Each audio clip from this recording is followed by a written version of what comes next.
Crime Story Collection. Retold by John and Celia Turvey. Penguin Active Reading, Level 4. First edition text, copyright Penguin Books Limited, 1999.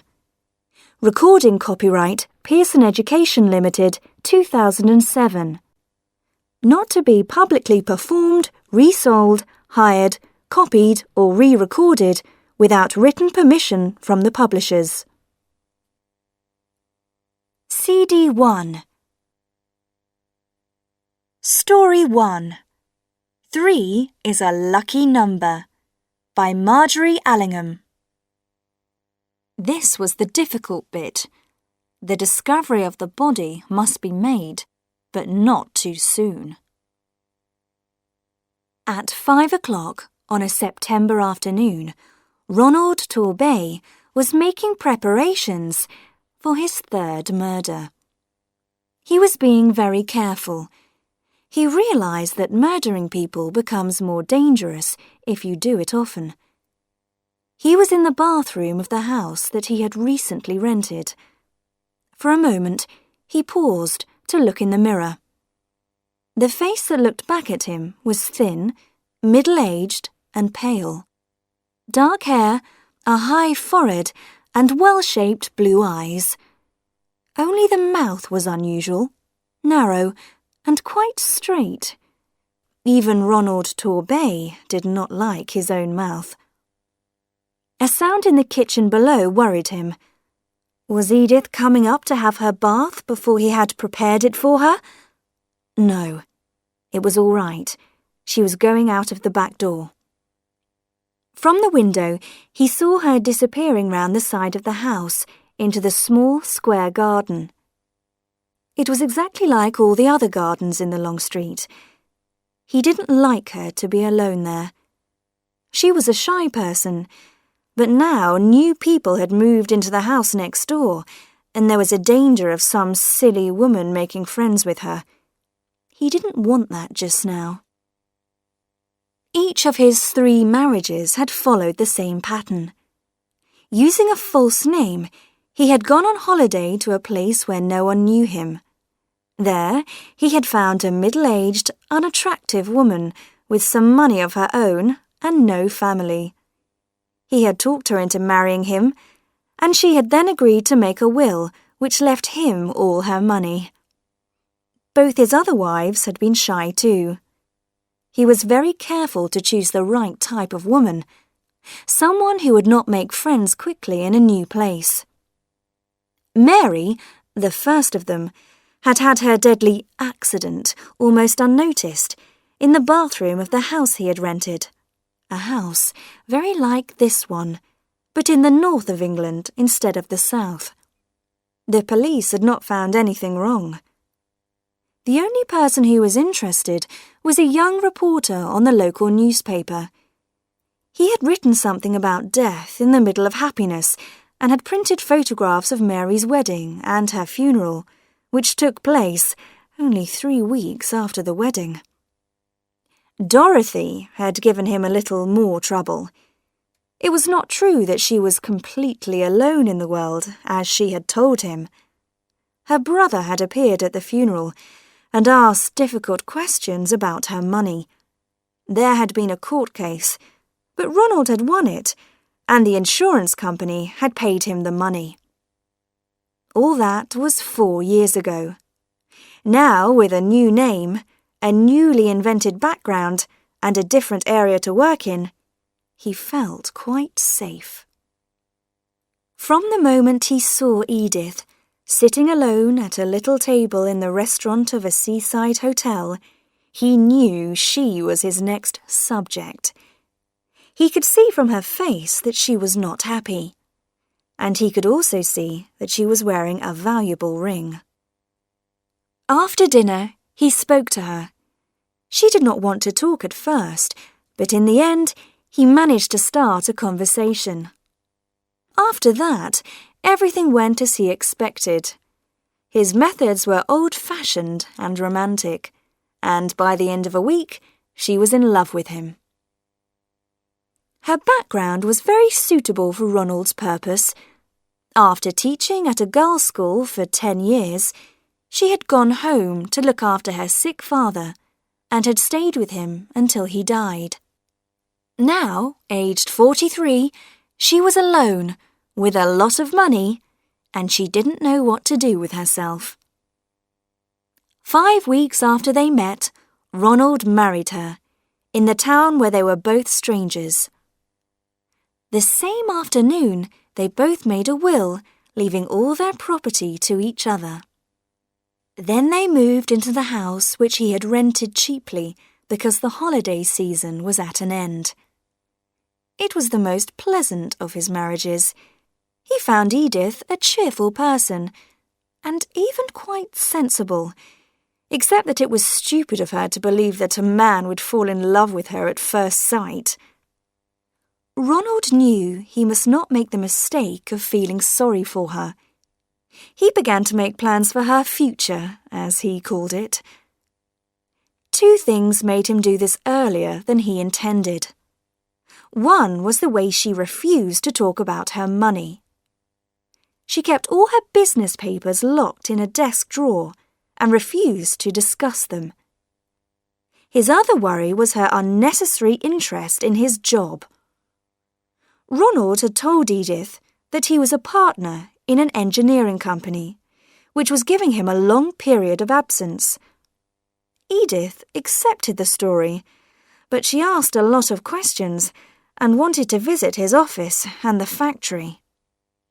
So Ronald had decided that it was time to act. He turned from the window and began to run water into the bath. His heart was beating loudly, he noticed. He didn't like that. He needed to keep very calm. The bathroom was the only room they had painted. He had done it himself soon after they arrived. He had also put up the little shelf over the bath, which held their bottles and creams, and a small electric heater. It was a cheap one, with 2 bars, and it was white, like the walls, and not too noticeable. There was no electric point in the bathroom, but he was able to connect the heater to a point just outside the door. He turned on the heater now and watched the bars become red and hot. Then he went out of the room. The controls for all the electricity in the house were inside a cupboard at the top of the stairs. Ronald opened the door carefully and pulled up the handle which turned off the electricity. He had a cloth over his hand so that he would not leave fingerprints. Back in the bathroom, the bars of the heater were turning black again. Still using the cloth, he lifted the heater from the shelf and put it into the bath water at the bottom end of the bath. Of course, you could still see it. It looked as if it had fallen off the shelf by accident. Edith was coming back from the garden. He could hear her moving something outside the kitchen door. He pulled a small plastic bottle out of his pocket and began to read again the directions on the back. A small sound behind him made him turn suddenly. There was Edith's head, only 2 meters away, appearing above the flat roof of the kitchen which was below the bathroom window. She was clearing the dead leaves from the edge of the roof. She must be standing on the ladder, which was kept outside the kitchen door. He stayed calm. "What are you doing there, dear?" Edith was so surprised that she nearly fell off the ladder. "Oh, you frightened me. I thought I'd just do this little job before I came to get ready." "But I'm preparing your beauty bath for you." "It's kind of you to take all this trouble, Ronald." "Not at all. I'm taking you out tonight, and I want you to look as nice as, possible. Hurry up, dear. The bubbles don't last very long, and like all these beauty treatments, this one's expensive. Go and undress now and come straight here." "Very well, dear." She began to climb down the ladder. Ronald opened the little bottle and poured the liquid into the bath. He turned on the water again, and in a moment the bath was full of bubbles, smelling strongly of roses. They covered the little heater completely. They even covered the sides of the bath. Edith was at the door. "Oh, Ronald, it's all over everything, even on the floor." "That doesn't matter. You get in quickly before it loses its strength. I'll go and change now. Get straight in and lie down. It will give your skin a bit of colour." He went out and paused, listening. She locked the door, as he expected. He walked slowly to the electricity box and forced himself to wait another minute. "How is it?" he shouted. "I don't know yet. I've only just got into the bath. It smells nice." His hand, covered with the cloth, was on the controls. 1, 2, 3, he said, and pulled the handle down. A small explosion from the electric point behind him told him that the electricity had gone off. Then, everything was silent. After a time, he went and knocked on the bathroom door. "Edith?" There was no answer, no sound, nothing. Now he had to prepare the second stage. As he knew well, this was the difficult bit. The discovery of the body must be made, but not too soon. He had made that mistake with Dorothy's accident, and the police had asked him why he had got worried so soon. This time, he decided to wait half an hour before he began to knock loudly on the bathroom door, then to shout for a neighbour, and finally to force the lock. There was something he wanted to do now. Edith's leather writing case, which contained all her private papers, was in the drawer where she kept her blouses.